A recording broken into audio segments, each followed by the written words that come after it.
इस तरीके की एजुकेशनल वीडियोस पाने के लिए चैनल को सब्सक्राइब करें और बेल आइकॉन को प्रेस करें ताकि नई वीडियोस की नोटिफिकेशन आपको मिल सके।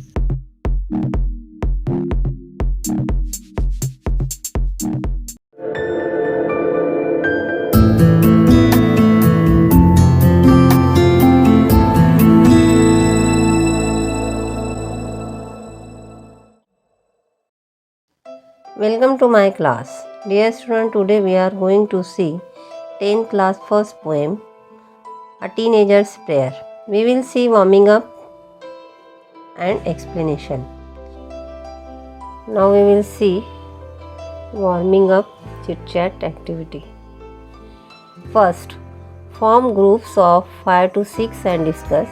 Give a rating of 1 to 5 to each of the following. When you have to take important decisions, what do you generally do?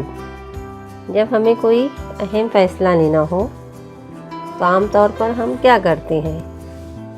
नीचे ए से लेके एफ तक कुछ ऑप्शंस दिए हुए हैं, उसे हमें रेटिंग देना है। मैंने अपने एतबार से यहाँ पर 1, 2, 3 रेटिंग दी हूँ। आप लोग अपने एतबार से दे सकते हो अकॉर्डिंग टू यू। यहाँ पे पहला रेटिंग मैंने दिया है think deeply in silence.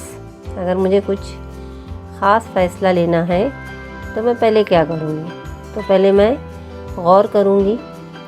Then pray to God for guidance, खुदा से दुआ करूँगी। कंसल्ट पेरेंट्स और एल्डर्स, अपने बुज़ुर्गों से और वालिदैन से मशवरा लूँगी। Ask your teacher for help, teacher से मदद चाहूँगी। Then contact friends for advice, दोस्तों से मशवरा लूँगी।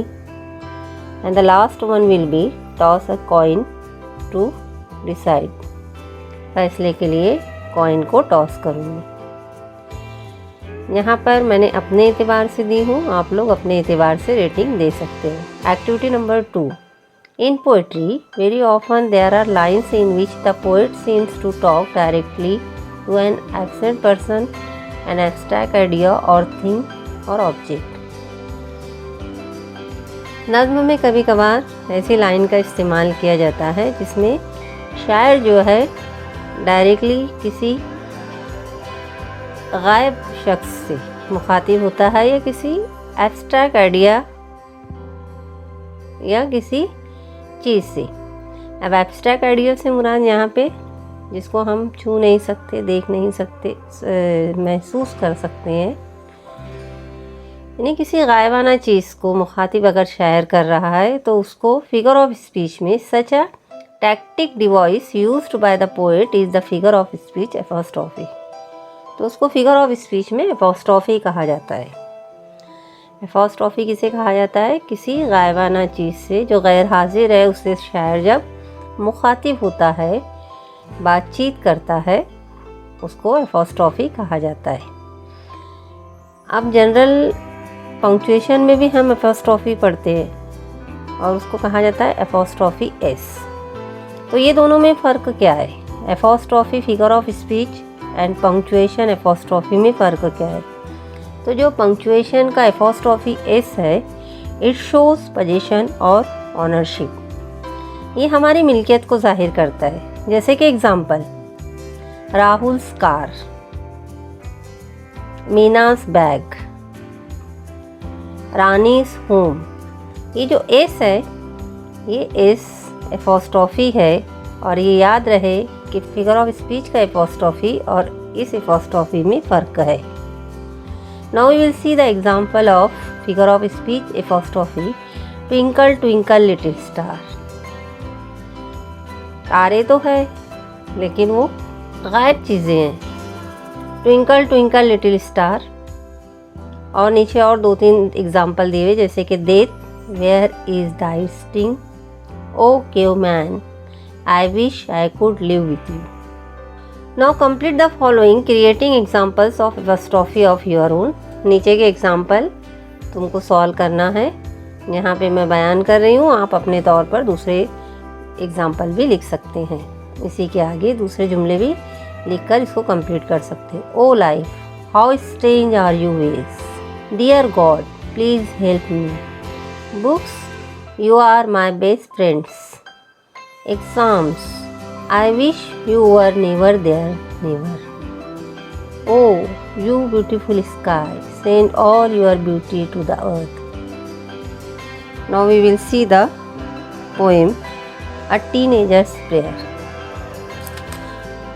पोएम के टाइटल से ही ये जाहिर होता है कि एक टीनेजर की खुदा से दुआ है या एक टीनेजर खुदा से दुआ कर रहा है। अब टीनेजर किसे कहते हैं? 13 से 19 साल के दरमियान के बच्चे को टीनेजर कहा जाता है। यहाँ पे जो शायर है पोएट जेम्स मूर्स, ये अपने आप को एक टीनेजर के किरदार में रखकर इस पोएम को प्रेजेंट किया है उन्होंने। Now we will see the poem. Each day brings new beginnings, decisions I must make. यहाँ पे शायर कह रहे हैं जो टीनेजर के किरदार में है, हर दिन अपने साथ एक नई शुरुआत लेकर आता है। डिसीजंस आई मस्ट मेक, फैसले मुझे ही लेना है, मतलब जो भी फैसला लेना है वो मुझे ही लेना है। I am the only one to choose the roads that I will take. कोई भी फैसला मैं ही ले सकता हूँ, मुझ पर ही डिपेंड है कि मैं अपनी ज़िंदगी के फ़ैसलों के लिए जो भी चीज़ इंतखाब करूँ, चुनाव करूँ, तो मैं खुद इसका अकेले ज़िम्मेदार हूँ। Second stanza. I can choose to take the road of life that leads to great success, or travel down the darkened road that leads to great distress. यहाँ पर शायर कह रहे हैं कि मैं अपनी ज़िंदगी के लिए रास्ता चुन सकता हूँ, अपनी ज़िंदगी के लिए, अपनी ज़िंदगी मीन्स मुस्तकबिल के लिए फ़ैसला मुझे ही लेना चाहिए और मैं ऐसे रास्ते का इंतखाब करूं जो अजीम कामयाबी की तरफ, बड़ी कामयाबी की तरफ जाता हो। या फिर यानी सही और गलत जो फ़ैसला है वो हमारे ही हाथ में है। अगर हम गलत फ़ैसला लेते हैं, सही फ़ैसला लेते हैं तो वो हमें कामयाबी की तरफ ले जाएगा, और अगर हम गलत फ़ैसला ले रहे हैं तो वो गलत फ़ैसला हमें डार्कन रोड, डार्कन से यहाँ पे डार्कन का मीनिंग दिया हुआ है here, it refers to evil, evil यानी कि बुरा। अगर हम बुरा रास्ता चुनते हैं तो that leads to great distress, तो वो हमें नाकामी की तरफ या बुराई की तरफ ले जाएगा।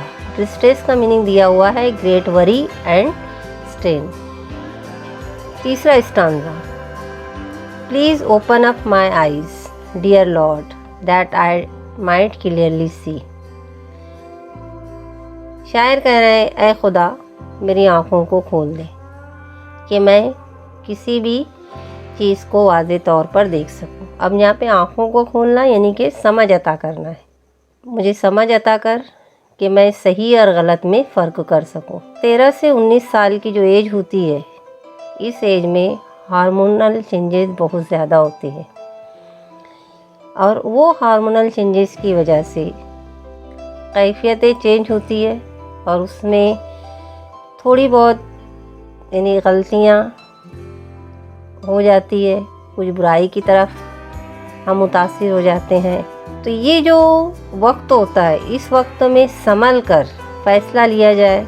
आँखें खुली हमेशा रहती हैं हमारी, लेकिन यहाँ आँख खोलने से मुराद समझदारी से मुराद है, जो खुदा से हम मांगते हैं कि अल्लाह हमें सही समझ अता फरमाए, खुदा हमें सही समझ अता फरमा।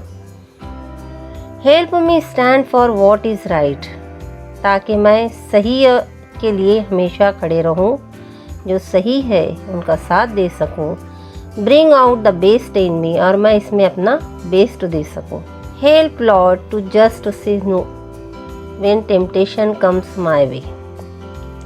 Temptation, I strong wish to do something bad और रॉन्ग। ऐसी ख्वाहिश बहुत ज़्यादा ख्वाहिश हो कुछ बुराई करने की, तो जब मुझ में कुछ बुराई करने का ख्याल आए या कुछ लालच पैदा हो जाए, टेम्पटेशन का मुराद लालच भी होता है, हो जाए, तो उस वक्त मुझे नहीं कहने की हिम्मत दी, उसे इनकार करने की मुझ में हिम्मत पैदा कर, उस वक्त मेरी मदद कर कि मैं उसको इनकार कर सकूं जब बुराई मेरे जहन में आए, मेरे रास्ते में आए।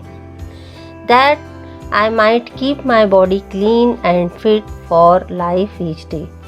और मेरे ज़ाहिर और बातिन, मतलब मेरे अंदरूनी और बहरूनी जिस्म को पाक कर, यानी मेरा दिल भी साफ़ कर और मेरा जिस्म भी साफ़ कर, ताकि मैं अपने बॉडी को साफ़ करूं अंदर और बाहर से, और उसको फिट रखूं हर दिन। When my teenage years are over, I know that I will see that life is lived its very best with you walking next to me। जब मेरा लड़कपन ख़त्म हो तो मैं इस बात को जान जाऊं कि मैंने अपनी ज़िंदगी बहुत बेस्ट तरीके से गुजारी है। और वो बेस्ट तरीके से क्यों गुजरी है? क्योंकि खुदा मेरे साथ था। इस तरीके से ये पोएम जो है पूरी हुई। It is written by J Morse. Now we will see question answers of margin. Margin के क्वेश्चन आंसर हम देख लेते हैं। What is the age group of the speaker in the poem? Speaker की एज ग्रुप क्या है? तो answer है between 13 to 19 years. What decisions does the speaker have to take? जो स्पीकर है वो कौन सा डिसीजन लेने वाले हैं? तो डिसीजन वो लेने वाले to choose the right path और success in life. How should one react to temptation? Temptation को किस तरीके से रिएक्ट करना चाहिए? तो one should say no when temptation comes in his life. What effect does the speaker wish to see in himself at end of his teens?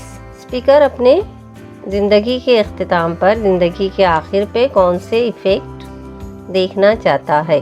That he has lived best life with God next to him। ये उसका जवाब रहा। What condition does the poet wish to maintain his body? उसकी body के लिए कौन सी शर्त poet ने मेंटेन की है? तो आंसर है उसका clean and fit for life each day. Whose company does the poet wish for in the walk of life? जिंदगी की राह में शायर किसके साथ चलना चाहता है? आंसर है द कंपनी ऑफ गॉड। इस तरीके से ये पोएम पूरी हुई। Okay, thank you.